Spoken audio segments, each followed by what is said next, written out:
Okay, I'm back. So a couple things I forgot to mention. You're also going to need a pencil.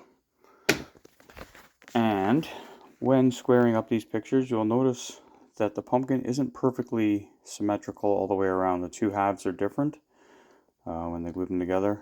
This side a little more round, this side a little more flat. It's really hard to see in the video, but you will see when you buy them. Also, take note of where this stupid tag is punched in. Sometimes they don't, sometimes they just stick them to the stem, which is nice, but sometimes they punch a hole in the top of it.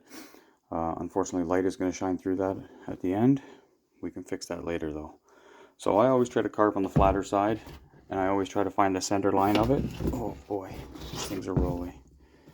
Alright, so it's going to be this line right here. That's going to be my center line. So I'm going to lay that down.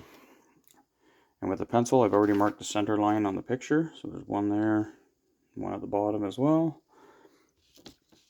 From there, I will center it along that one line of the pumpkin. That more or less will give me a good idea of where it's going to be. I will take a couple pieces of masking tape now and tape it on there. Sorry, I'm trying to do all this with the phone. Very new to making videos here.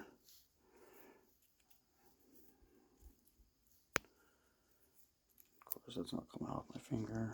There we go. Okay, so that's taped on there now. So basically, we'll stand it up, take a couple feet, take a walk back a little wee bit just to make sure it looks centered and high enough on the pumpkin. This one actually looks a little tiny bit too low, so I'm gonna have to lift that up a little bit when I start gluing. Not a big deal though. Alrighty, so I always start from the middle, right along that seam. I'll fill that seam full of glue, stick my picture down right in the middle, make sure you get the picture right into the groove.